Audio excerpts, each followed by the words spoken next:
মনে হচ্ছে ঘুমন্ত অবস্থায় মেরে দিয়েছে, ওঠার কোনো সুযোগই পাইনি। স্যার, উপরে দুটো লাশ আছে।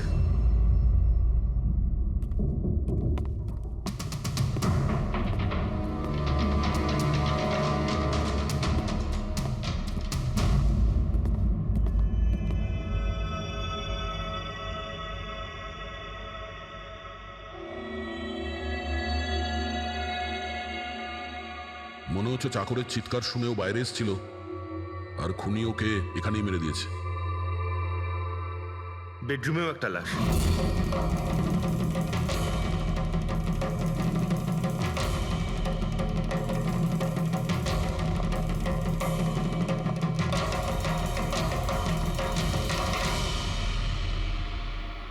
আওয়াজ শুনে হয়তো ওঠার চেষ্টা করেছিলেন, আর এখানেই মেরে দিয়েছে।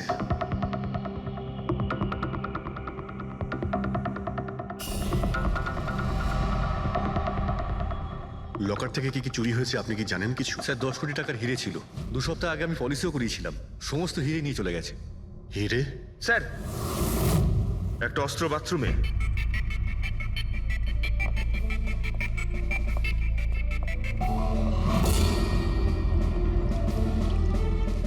মনে হচ্ছে এইটা দিয়ে সব কটাকে মেরেছে।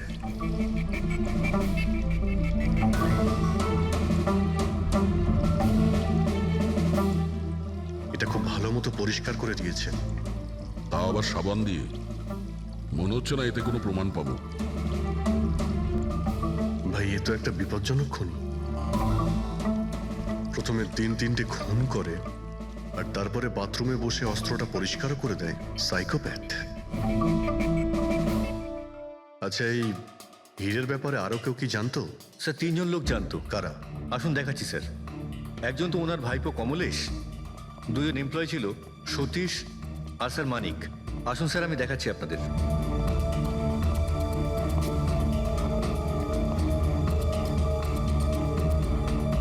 স্যার, ইনি হলেন সেট ভাইয়ের ভাইপো কমলেশ। হ্যাঁ, আমি কমলেশ।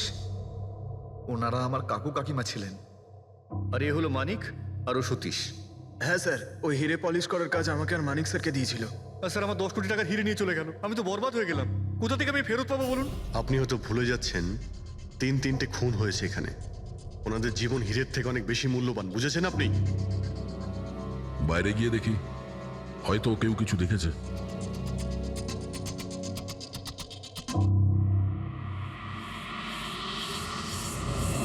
আমাদের কাল রাতের সিসিটিভি ফুটেজ চাই। এই ক্যামেরা চলছে তো? হ্যাঁ স্যার, কিন্তু কাল রাত 2 থেকে 3টের মধ্যে কারেন্ট চলে গেছিল। ওই সময়ে কিছু পাইনি স্যার, কিন্তু তার আগে আর পরে সব আছে স্যার। 2 থেকে 3টের সময় কারেন্ট ছিল না, হয়তো খুনগুলো ওই সময়ই হয়েছে। কিন্তু কাল রাত 2 থেকে 3টের মধ্যে কারেন্ট চলে গেছিল। ওই সময়ে কিছু পাইনি স্যার, কিন্তু তার আগে আর পরে সব আছে স্যার। 2 থেকে 3টের সময় কারেন্ট ছিল না, হয়তো খুনগুলো ওই সময়ই হয়েছে। আচ্ছা, এই সময় কোনো অচেনা ব্যক্তিকে তোমরা এখানে আসতে বা যেতে দেখেছো? স্যার, রাত 2:30টার সময় শেঠবাবুর প্রতিবেশীর বাড়ি থেকে 4 জন গাড়ি নিয়ে বেরিয়ে গেল স্যার। ওই ফ্ল্যাটটা কার?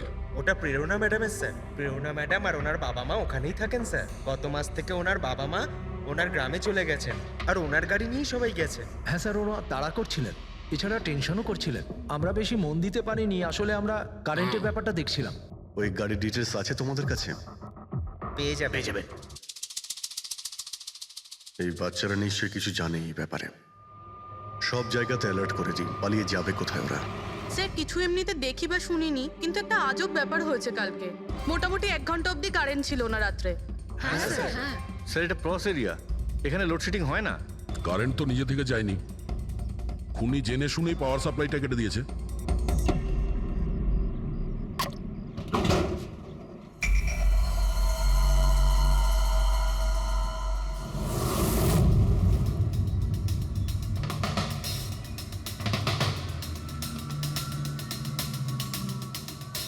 স্যার, এই দেখুন, কেউ নাড়াচাড়া তো করেছে। যেই লোকটা এই ওয়্যারটা কেটেছে সে খুব ভালো করেই জানতো এই ওয়্যারটা কাটলে পুরো এরিয়ার কারেন্ট চলে যাবে। আর পুরো সোসাইটিরও। হ্যাঁ। ঠিক আছে, থ্যাংক ইউ। পরিষ্কার, কেউ রাত্রি 2টোর সময় এই জাংশন বক্স থেকে পাওয়ার সাপ্লাই কেটে দিয়েছিল, যাতে সোসাইটির যে সিসিটিভি ক্যামেরাগুলো আছে সেগুলো অফ হয়ে যায়। তারপরে ও কম্পাউন্ডে ঢুকলো আর মিস্টার সিডের ঘরে ঢুকে গেছিল। আর প্রায় 2 থেকে 2:30টার সময় খুনটা করে, হিরেগুলো চুরি করে আর তারপর ওখান থেকে পালিয়ে যায়। আর তারপর 3টের সময় আবার কারেন্ট চলে এলো।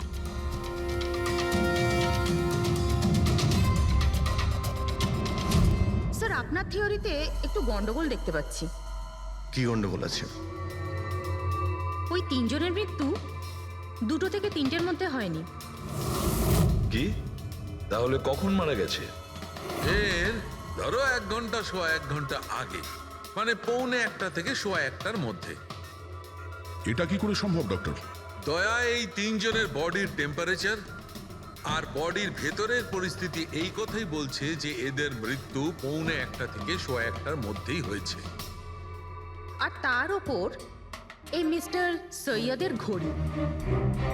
আক্রমণের সময় উনি নিশ্চয়ই খুনিকে নিজের হাত দিয়ে আটকানোর চেষ্টা করেছিলেন, আর এই ধাক্কাধাক্কিতে ওনার ঘড়িটা বন্ধ হয়ে গিয়েছিল।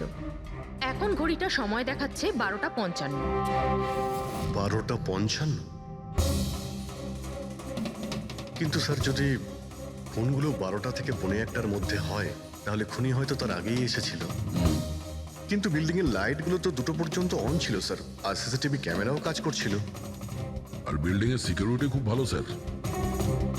আর একজন ওয়াচম্যান স্যার মিস্টার সিডের ঘরের নিচেই দাঁড়িয়ে ছিল।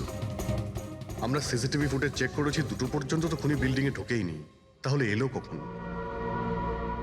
আর তাছাড়া খুনি খুনগুলো করার পরে পাওয়ার কাটটা কেন করতে গেল?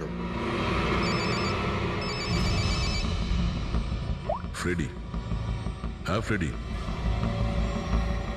আচ্ছা, ভেরি গুড স্যার। ফ্রেডি ওই 4 জন বাচ্চাকে ধরে নিয়েছে। শহরের বাইরে যাওয়ার চেষ্টা করছিল, ওয়াশি বিচের কাছে ওদেরকে ধরে নিয়েছে।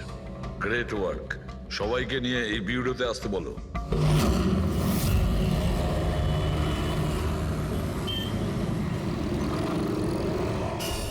ওরা আমাদের জন্য মরে গেছে। এগুলো তোমরা ওই হীরের জন্য করেছো না? হিরে? হিরে? আপনি কোন হীরের কথা বলছেন স্যার? হীরের ব্যাপারে তোমরা কিছু জানো না? যদি নাই জেনে থাকো তাহলে মেরেছো কেন? হ্যাঁ স্যার, আমরা কাউকে মারিনি, ওই কাবারা মেরেছে স্যার। আরও আমাদের জন্যই এসেছিল, আমরাই ওকে ডেকেছিলাম স্যার। এই কাবারা আবার কে? ও একজন কুখ্যাত সিরিয়াল কিলার আর ডাকাত। এক মিনিট। এটা ওই 1940-এর কাবারা নয় তো? আরে আমি এই ব্যাপারে পড়েছি স্যার। ও শুধু লোকেদেরকে লুটতোই না স্যার, বরং তাদেরকে খুব খারাপভাবে মারতো। হ্যাঁ, উনি। আরে ও তো মারা গেছে, বহু বছর হয়ে গেছে। তোমরা ওকে ডাকলে কি করে? আমরা একটা হিস্ট্রি প্রজেক্ট বানাচ্ছিলাম, তাই আমরা ভাবলাম যে সত্যি ডাকাতকে ডাকলে আরো ভালো হবে। তাই আমরা ওর আত্মাকে ডাকছিলাম, কিন্তু সবকিছু গন্ডগোল হয়ে গেল। যা কিছু হয়ে যাক, হাত ছাড়বি না।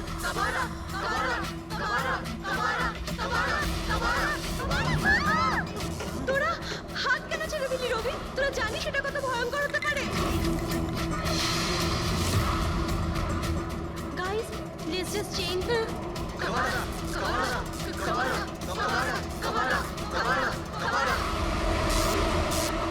স্যার, তারপর হঠাৎ করে একটা শব্দ হলো, আর আমরা ওইদিকে তাকাতেই দেখলাম যে কাবারার ছায়া। ভূত ডাকছিলে তোমরা? চুপ চুপ। ভূতকে ডাকছে। আর তোমরা লেখাপড়া জানো তো? এই সমস্ত কথা বিশ্বাস করো? 50 বছর আগের মারা যাওয়া আত্মা খুন করে চলে যাচ্ছে আর হিরে নিয়ে পালাচ্ছে। আরে এরকম কখনো হয়? স্যার, ওই ছায়াটা আমি নিজের চোখে দেখেছিলাম। ওর মুখ, চোখ, নাক কিচ্ছু ছিল না স্যার। কটার সময় দেখেছিলে? স্যার, তখন 2:05 বাজছিল স্যার। আমি সেলফোনে টর্চ অন করেছিলাম, তাই সময় দেখতে পেয়েছিলাম। 2:05 মানে কারেন্ট যাওয়ার ঠিক পরপরই। তার মানে খুনি একা ছিল না, আরও কেউ ছিল ওর সঙ্গে। ওই কাবারা ছিল স্যার। হ্যাঁ স্যার, আমরা খুব ভয় পেয়ে গেছিলাম, আর আমরা ওখান থেকে মনিকার হোস্টেলে পালিয়ে গেলাম। স্যার, আসলে আমি আপনাদের থেকে একটা কথা লুকিয়েছি। অ্যাকচুয়ালি সেই রাতে বন্ধুদের ভয় দেখানোর জন্য আমি প্ল্যানচেট নিয়ে মজা করেছিলাম। টেবিলটা পা দিয়ে নাড়িয়েছিলাম আর ম্যাগনেটের সাহায্যে ব্লাড আর কাবারা লিখেছিলাম স্যার। সরি স্যার, কিন্তু এই ছায়া আর ভয়ঙ্কর মুখটা আমি দেখেছিলাম, ওটা কাবারার আত্মাই ছিল স্যার। একটা কথা মনে রাখবে, এই আত্মা টাত্মা বলে কিছু নেই। পঙ্কজ, এদের সবার বাড়িতে ফোন করো, ডাকো এদের বাড়ির লোককে, বলো এদেরকে নিয়ে যেতে, কেমন? অভিজিৎ, এই ছেলেমেয়েরা তখন নিশ্চয়ই কিছু দেখেছিল, নিশ্চয়ই দেখেছিল। আর যা কিছু দেখেছে সেটা এই 3টে হত্যার সঙ্গে জড়িত। খোঁজ নিয়ে দেখতে হবে কে সেই ছায়ামূর্তি।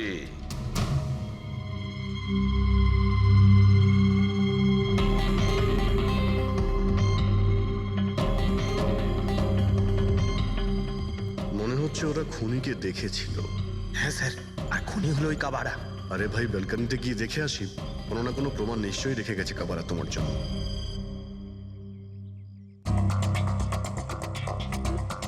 তাহলে এটা পড়ার আওয়াজ শুনেছিল লোকেরা।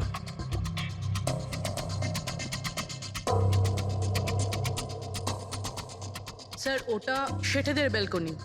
তো খুনি ওখান থেকে দৌড়ে এখানে এসেছিল, তখনই এই টপটা পড়ে গিয়ে ভেঙে গিয়েছিল। ওখানে গিয়ে দেখো তো।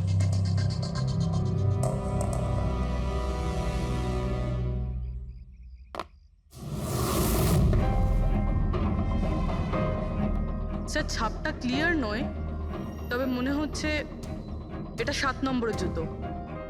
পা খুব ছোট, মনে হচ্ছে এর হাইট খুব একটা বেশি হবে না। যতই ও ছোট হোক না কেন, ও খুব শক্তিশালী, যেভাবে ও খুন করেছে। তোমার কি মনে হয় পঙ্কজ, কিছু বলবে? এই জুতোর চিহ্ন কোনো মানুষের, নাকি আত্মারাও আজকাল জুতো পরা শুরু করে দিয়েছে? না স্যার, আপনি যা বলছেন সেটা ঠিক, কিন্তু ওই নাক, কান, মুখ ছাড়া ওই ছায়াটা কি ছিল স্যার? এটা আর এমন কি ব্যাপার? তুমি নিজের মুখে এটা লাগিয়ে নাও, এই নাও, এই নাও। না চোখ আছে না নাক আছে, একদম ছায়া। আর অন্ধকার ছিল, তাই ওদেরও মনে হয়েছিল যে খুনি কোনো আত্মা ছিল। এক তো ওরা প্ল্যান চেট করছিল, তার উপরে অন্ধকার হয়ে গিয়েছিল, তাই এরকম ছায়া দেখলে তো ওরা অন্যরকমই কিছু ভাববে, তাই না? একটু ভাবো, আত্মার 10 কোটি টাকার হীরের কি প্রয়োজন? কি করবে ওদিও? এই কাজ কোনো আত্মার নয়, কোনো মানুষের। রাত্রি 12:55 মিস্টার সেঠ আর মিসেস সেঠ আর তাদের চাকর রামু, এই 3 জন খুন হয়ে যায় রাত্রি 2টোর সময়। জংশনের মিটার বক্স থেকেও তার টেনে ছেড়ে। আর রাত্রি 2:05 খুনিকে প্রেরণার ব্যালকনি থেকে পালাতে দেখে আদনান। এক প্রশ্ন এটাই যে স্যার, খুনি বাড়ির ভিতরে ঢুকলো কি করে? আমাদের কাছে রাত্রির 2টো পর্যন্ত সিসিটিভি ফুটেজ আছে স্যার। দুপুরের পরে বাড়ির কাছে কেউ আসেনি, দরজা জানলা সব বন্ধ ছিল, কেউ এন্টার করতেই পারবে না। ব্যাপারটা তো এরকম দাঁড়ালো যে রাত 12:55 খুনি জাদু বলে বাড়িতে প্রকট হয়ে সবাইকে মেরে ফেললো। কি বললে তুমি ফেডরিক? কি বললে? বলিনি তো আমি, মানে ফেডরিক, তুমি একদম ঠিক বলেছো। খুনি এটাই করেছে, একদম ওই কাজটাই করেছে। মানে কাবারার ভূত? চুপ, কাবারার ভূত। আমি এটা বলতে চাইছি যে খুনি ওই খুনের রাতে ও আগে থেকেই উপস্থিত ছিল, বাইরে বেরোয়নি ও। তার মানে বাড়ির ভেতরেরই কোনো লোক? কিন্তু স্যার, বাড়ির তো সবাই মারা গেছে। অন্য কেউ, দয়া, অন্য কেউ ছিল যে খুনের রাতের আগেই রুমে আগের থেকে বসেছিল, বাইরে যায়নি সে। একটা কাজ করি আমরা, সিসিটিভি ফুটেজ চেক করতে হবে, দেখতে হবে খুনের 2-4 দিন আগে কে কে মিস্টার আর মিসেস সেটের ঘরে এসেছিল। দয়া, অভিজিৎ, তোমরা সেটের বাড়িতে যাও আর দেখো কোনো লুকোনোর জায়গা আছে কি না।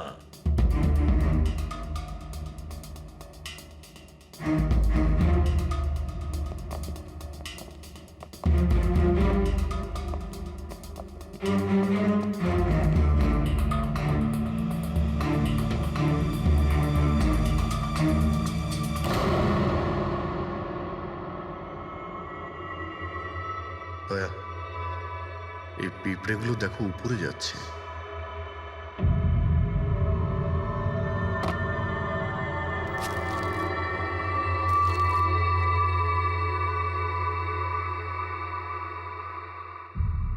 Dry fruits?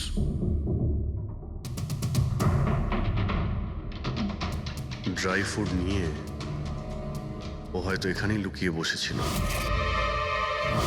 জায়গাটাও ভালো লুকোনোর জন্য সুযোগের অপেক্ষায় ছিল। কিন্তু এই ঘরের মধ্যে ঢুকলো কবে?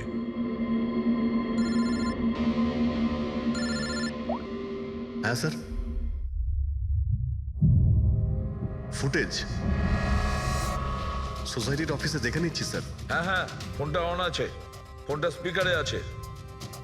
পূরবী, স্যার কিছু জানতে পারলে কি? স্যার আমি খুনের রাত্রের থেকে 2 দিন আগের এন্ট্রিগুলো দেখছি, আর কিছু পেয়েছি স্যার। কি পেয়েছো? 2 দিন আগে স্যার চ্যাম্পিয়ন সেলস কোম্পানির একটা টেম্পো এসেছিল 10:15টার সময়।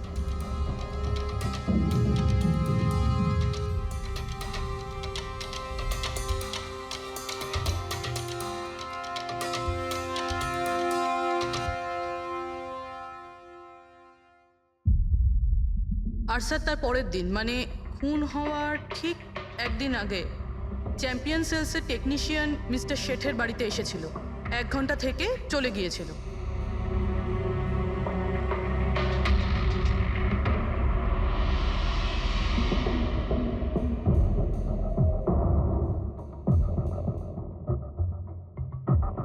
আপনি একটু বাইরে যান। দুজন এসেছিল ফ্রিজ ডেলিভারি করতে, আর দ্বিতীয় দিন দ্বিতীয় লোক হতে পারে ফ্রিজ ইনস্টল করতে, কিন্তু 1 ঘন্টার মধ্যেও বেরিয়ে গেছে। তার মানে এর মানে হলো যদি খুনি ওখানে ছিল তাহলে ও ওখানে কোনো প্রমাণ রেখে যাবে। শালুখাকে বলো ও যেন শেঠের বাড়িতে যায়।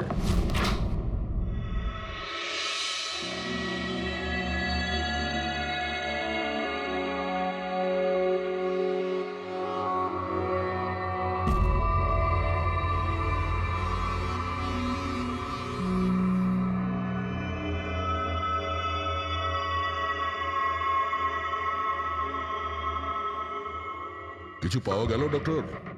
হ্যাঁ, পাওয়া গেছে ইলেকট্রোল্যাক্স। হ্যাঁ, সোডিয়াম ক্লোরাইড, ইউরিয়া, ওই সব কিছুই যেগুলো একজন মানুষের ঘামের মধ্যে থাকে। আচ্ছা, এর মানে হলো খুনি এই ফ্রিজের মধ্যেই ঢুকে এসেছিল এখানে। যখন ফ্রিজের ডেলিভারি হয় ও ফ্রিজের ভিতরে লুকিয়েছিল আর বাড়িতে ঢুকে পড়ে। হ্যাঁ স্যার, কয়েকদিন আগে আমি নতুন একটা ফ্রিজ নিয়েছি। কোম্পানির লোক ডেলিভারির পরে ফ্রিজটা খুলতে দেয় না। তারপর 1-2 দিন পরে যখন ইনস্টলেশনের লোক আসে তারা ফ্রিজটা খোলে। তার মানে মিস্টার সিড আর তার বাড়ির লোক জানতেই পারেনি যে ঘরের মধ্যে আর কেউ ঢুকে বসে আছে। একদম, ওই লোকটি ফ্রিজের মধ্যে ঢুকে বসেছিল, ফ্রিজের মধ্যে ওর গরম লাগছিল, গরম থেকে ঘাম বেরিয়েছে, ওই ঘাম ফ্রিজের মধ্যে রয়ে গেছে। কিন্তু ডক্টর সালুখে ফ্রিজের কার্টন তো সিল থাকে, তাহলে খুনি ভেতরে গেল কি করে আর নিঃশ্বাসই বা নিচ্ছিল কি করে?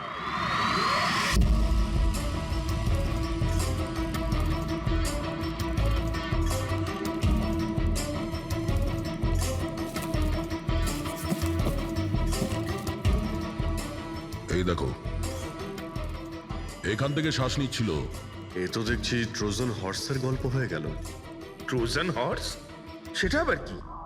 ভাই, বড় একটা কাঠের ঘোড়া, কিন্তু ভিতর থেকে খালি, ফাঁপা। ভিতর থেকে খালি? হ্যাঁ, যার মাধ্যমে গ্রিক সৈনিকেরা ট্রয়ের মধ্যে ঢুকে পড়েছিল। গ্রিক সৈনিকেরা বড় একটা কাঠের ঘোড়া ট্রয়তে পাঠিয়েছিল, যাতে আগে থেকেই সৈনিকেরা ছিল।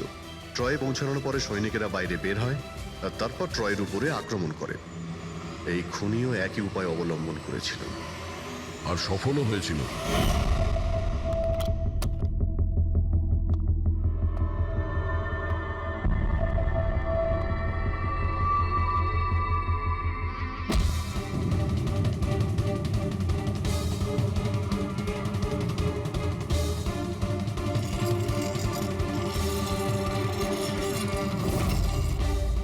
কে তুমি?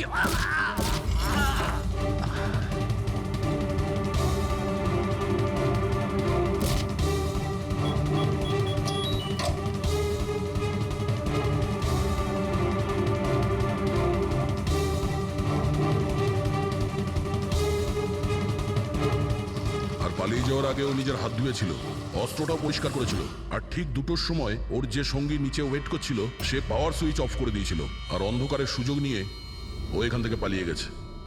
পালাতে গিয়েও ওইখানে ওই ব্যালকানিতে যায় যেখানে ও টপটা ফেলে দেয়।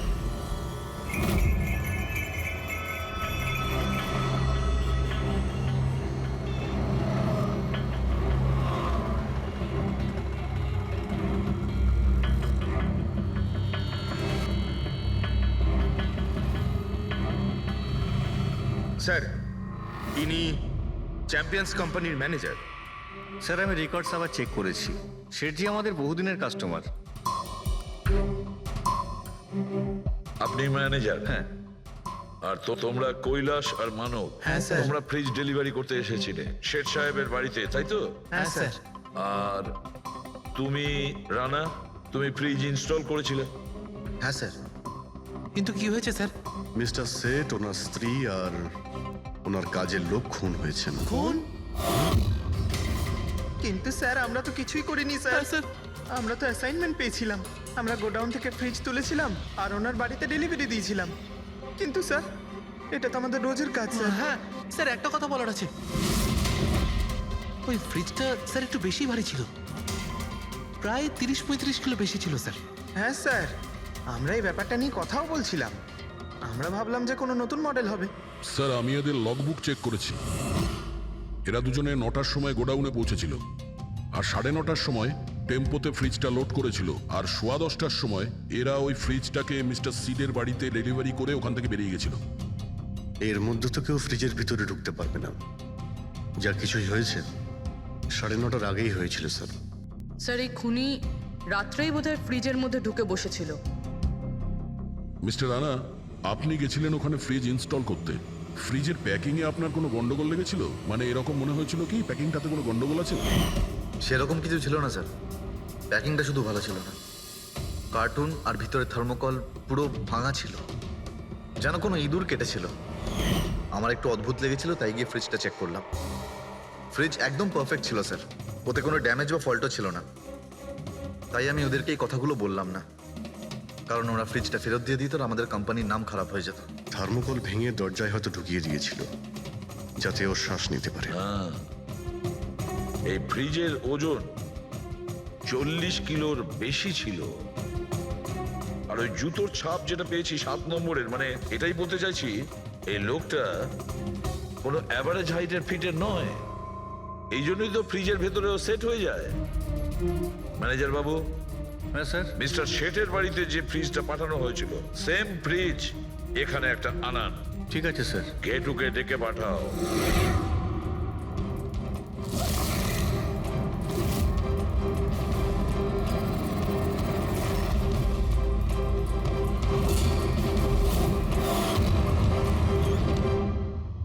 আপনি ডেকেছেন আর আমি চলে এসেছি। আরে বাহ, কেমন আছো ঘেঁটু? আরে স্যার, আরে বাবা, কি ব্যাপার, এতদিন বাদে এলে? সব ঠিকঠাক আছে তো? এখনো পর্যন্ত একদম ঠিকঠাক আছি। এখন আপনারা যখন আমাকে সিআইডিতে ডেকেই পাঠিয়েছেন, তাহলে দেখা যাক আমি আপনাদের কি কাজে লাগতে পারি। এবারে মন দিয়ে শুনুন। 3টে খুন হয়েছে, আর আমরা সন্দেহ করছি যে খুনি ওই ফ্রিজের ভেতরে বসে লুকিয়ে ঘরের ভেতরে ঢোকে, 3 জনকে খুন করে আর পালিয়ে যায়। এই ফ্রিজটার ভেতরে? হ্যাঁ, এই ফ্রিজটার ভেতরে। আর স্যার? আর তোমাকে হ্যাঁ। ওইভাবেই ফ্রিজের ভেতরে যেতে হবে আর বসতে হবে। হ্যাঁ? স্যার, আমাকে ফ্রিজের ভেতরে যেতে হবে? হ্যাঁ। ওই ফ্রিজের দরজাটা বন্ধ হয়ে যাবে? অবশ্যই। তোমাকে ফ্রিজের ভেতরে বসে বাইরে বেরোনোর চেষ্টা করতে হবে। কিভাবে বাইরে বেরোবে আমাদের দেখাও। কিন্তু স্যার একটু এক গ্লাস জল পাওয়া যাবে? নিশ্চয়ই পাবে। ফ্রিজের ভেতরে যাও, ভেতরে যাও, যাও।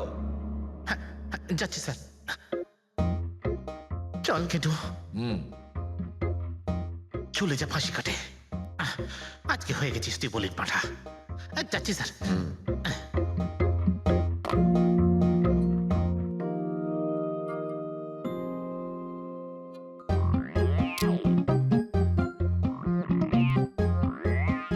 স্যার এই দেখুন, এবার দেখুন ঘেটুর চমৎকার।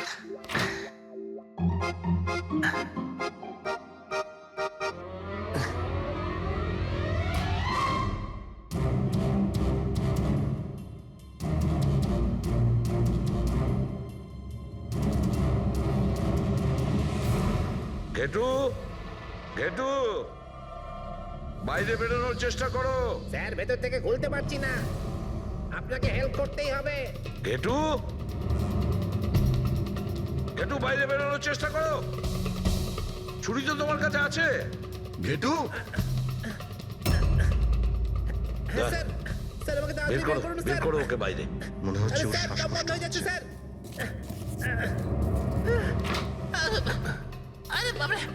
দরজা খুলে দিলাম তো। ঘেটু দরজা খুলে গেছে। ঘেটু ঘেটু স্যার হ্যাঁ আরে বাবারে আমার চশমা। হ্যাঁ ওর চশমাটা দাও। এডি ওকে কফি খাওয়াও যাও। Thank you. আমারও তো তাই মনে হচ্ছিল, কিছু না কিছু গোলমাল তো নিশ্চয়ই আছে। সেটের বাড়ির ফ্রিজের যে কার্টুনটা আছে সেটা এত শার্প কাটা হয়েছে বাইরে থেকে, ভেতর থেকে এরকম ভাবে কেউ কাটতেই পারে না। নিশ্চয়ই কেউ বাইরে থেকে কেটেছে ওই খুনিকে বাইরে বের করার জন্য। সে যেই হোক না কেন স্যার, সে ফ্রিজের ডেলিভারি হওয়ার পরে বা ফ্রিজার ইনস্টলেশন হওয়ার আগে এর মধ্যেই হয়তো এসেছিল। ঘেটু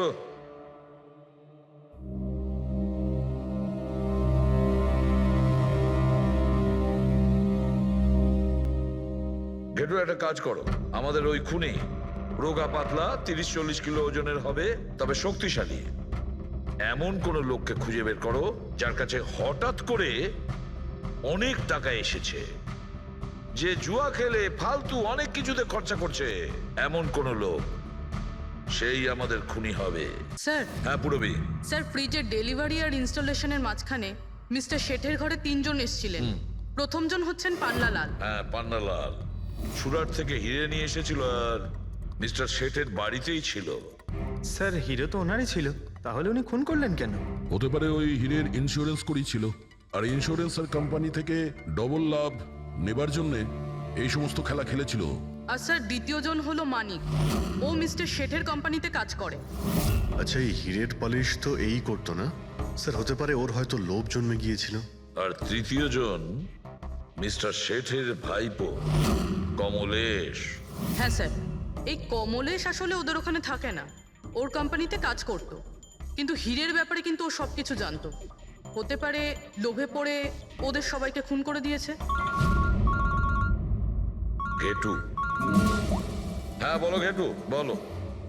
স্যার একটা লোক আছে ভিক্টর, স্যার ওর চেহারা সেম টু সেম একই রকম যেমনটা আপনারা বলেছিলেন। আর স্যার ও খুব সহজে ফ্রিজের মধ্যে এঁটে যেতে পারে।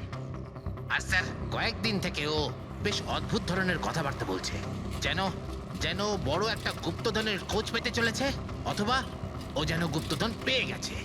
স্যার ও খুবই পাগল আর রকচটা ধরনের মানুষ শুনেছি। কয়েক বছর আগে ও নাকি সিরিয়াল কিলারও ছিল। স্যার সব থেকে ইম্পর্টেন্ট কথা যেটা হলো, খুন যদি ভিক্টর করে থাকে তাহলে আমাদের হাতে বেশি সময় নেই স্যার।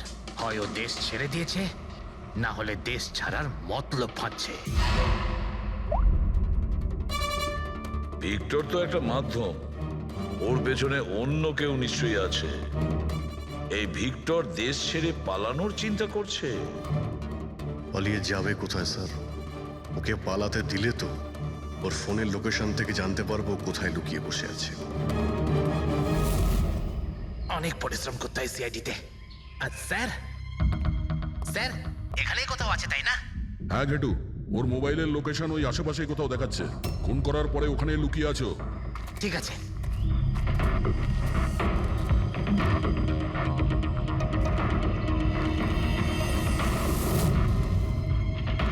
তুমি ঠিক যাচ্ছ, আরো আগে যাও।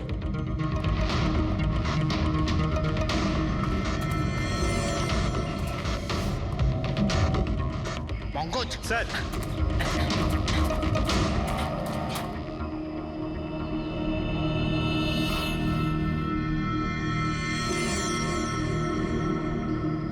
স্যার এবার আর ওকে কেউ ধরতে পারবে না স্যার। পঙ্কজ কি বলছো? কি হয়েছে কি? স্যার মরে গেছে ও। হাতে একটাই প্রমাণ ছিল, এখন সেটাও গেল। কি করে মারা গেল? স্যার মাথায় কেউ পাথর দিয়ে বা অন্য কিছু দিয়ে মেরেছে স্যার। আর আর মারা গেছে বেশ কিছু সময় হয়ে গেছে, বডি থেকে দুর্গন্ধ বেরোচ্ছে। ঠিক আছে পঙ্কজ, অ্যাম্বুলেন্স ডেকে নাও আর তোমরা ওখান থেকে বেরিয়ে যাও। ওকে স্যার, ওকে। যেই ওদের কাজ হয়ে গেছে সাথে সাথে ওদের ব্যবস্থাও করলো আর লাশটাকে ফেলে দিল। স্যার, এই 3টে খুনের পরেই ভিক্টরের ফোনের লোকেশন ওখানেই দেখাচ্ছিল। আচ্ছা, তাহলে কে কে খুনটা করতে পারে? পান্নালাল, মানিক না কমলেশ? পান্নালাল, মানিক না হলে কমলেশ। হ্যাঁ সালুকা বলো। আচ্ছা ঠিক আছে, থ্যাংক ইউ।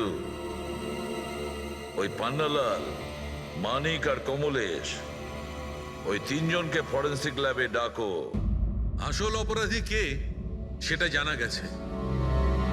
এই কার্টেনের ভেতরেই ভিক্টরকে ও বাড়িতে পাঠানো হয়েছিল। আর ঘেটুকে ওখানে পাঠিয়ে এটা তো প্রুভ হয়েই গেছে যে ভিক্টর নিজে থেকে বাইরে আসেনি। তো বোঝাই যাচ্ছে নিশ্চয়ই ওকে কেউ সাহায্য করেছিল বাইরে বেরিয়ে আর আসতে। যে ওকে সাহায্য করেছে সে এসবের মাস্টারমাইন্ড, আর সে তোমাদের 3 জনের মধ্যে কেউ একজন। এসব আপনি কি বলছেন? স্যার, স্যার আমি কিছু করিনি। আপনারা এরকম কেন বলছেন? হ্যাঁ, 1 মিনিট। কেউ এই কার্টেনটাকে খুব ভালোভাবে কেটেছে, ভিক্টরকে বাইরে বার করেছে, তারপর পুনরায় একটা টেপ দিয়ে কার্টুনটাকে আটকে দিয়েছে। কিন্তু এই কার্টুনের টেপটা মারবার সময় ও নিজের আঙুলের ছাপ এই চটচটে জায়গায় রেখে যায়, যেটা এখনো ইনট্যাক্ট আছে। এই টেপটার ওই দিকে। কিন্তু স্যার, ফিঙ্গারপ্রিন্টস মিলবে কিভাবে? কার্টুনে তো টেপ লাগানো রয়েছে, আর যদি আমরা টেপটাকে ছিঁড়তে যাই তাহলে তো কার্টুনের কাগজগুলোও ছিঁড়ে যাবে। তুমি চিন্তা করো না পুরবি, ডক্টর সালুকে যখন আমাদের এখানে ডেকেছেন তো কোনো না কোনো রাস্তা তো আছেই ওনার কাছে। আছে তো, রাস্তা আছে। সারিকা, এই হেয়ার ড্রায়ারটা দিয়ে, এই হেয়ার ড্রায়ারটাকে আমরা এই টেপটার ওপর ইউজ করব। এই ড্রায়ারের গরম হাওয়াতে এই টেপটার ওপরের অ্যাডহেসিভ আঠাটা একেবারে গলে যাবে।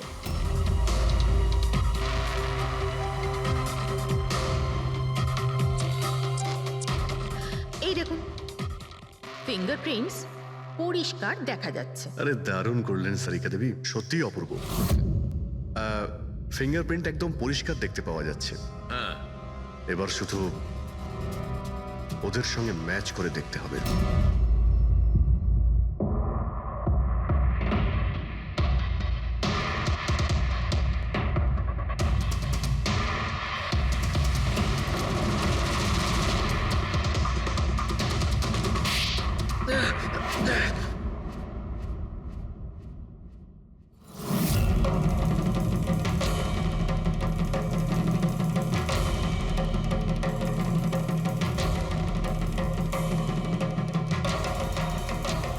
কমলেশ,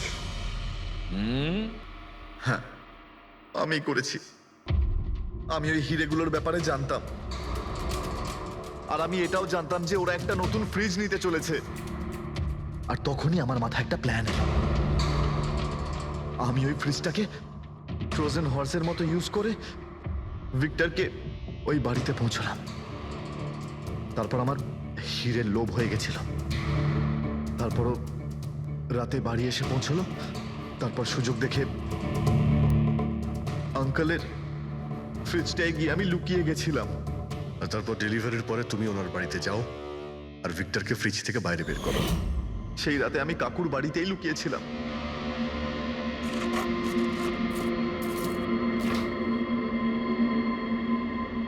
আর তারপর আমি ভিক্টরকে আবার বাইরে বার করে ওখানেই লুকিয়ে দিলাম। প্রায় 1.5 দিন মতো ওখানেই ছিল। বাড়ির লোক রাতে ঘুমিয়ে পড়লো, ও বাইরে বেরোলো।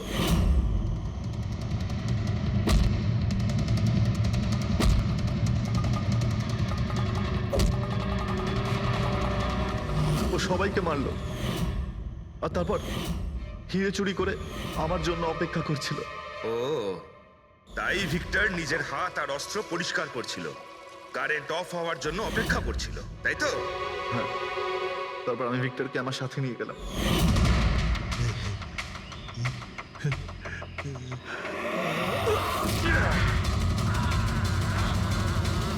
আর মারার পরে ওকে ফেলে দিলাম, যাতে আমার কাছে কেউ পৌঁছতে না পারে। এতটা ভেবেছিলে, এত বড় প্ল্যানিং করলে, কিন্তু তোমার ভাগ্য তোমাকে সাথ দিল না। এটা ভেবে দেখোনি তুমি যেই হও সিআইডিদের হাত থেকে তুমি নিস্তার পাবে না। প্রত্যেক অপরাধী কোনো না কোনো ভুল করেই থাকে, যেমন তুমি নিজের ফিঙ্গারপ্রিন্ট এখানে রেখে গেছো না, ব্যাস ওটাই আমাদের কাছে যথেষ্ট ছিল। 4-4টে খুন করেছো তুমি হিরে পাওয়ার লোভে। এবার নিজের কর্মফল ভোগ করো। কঠোর থেকে কঠোরতম শাস্তি হবে তোমার, হয়তো ফাঁসি।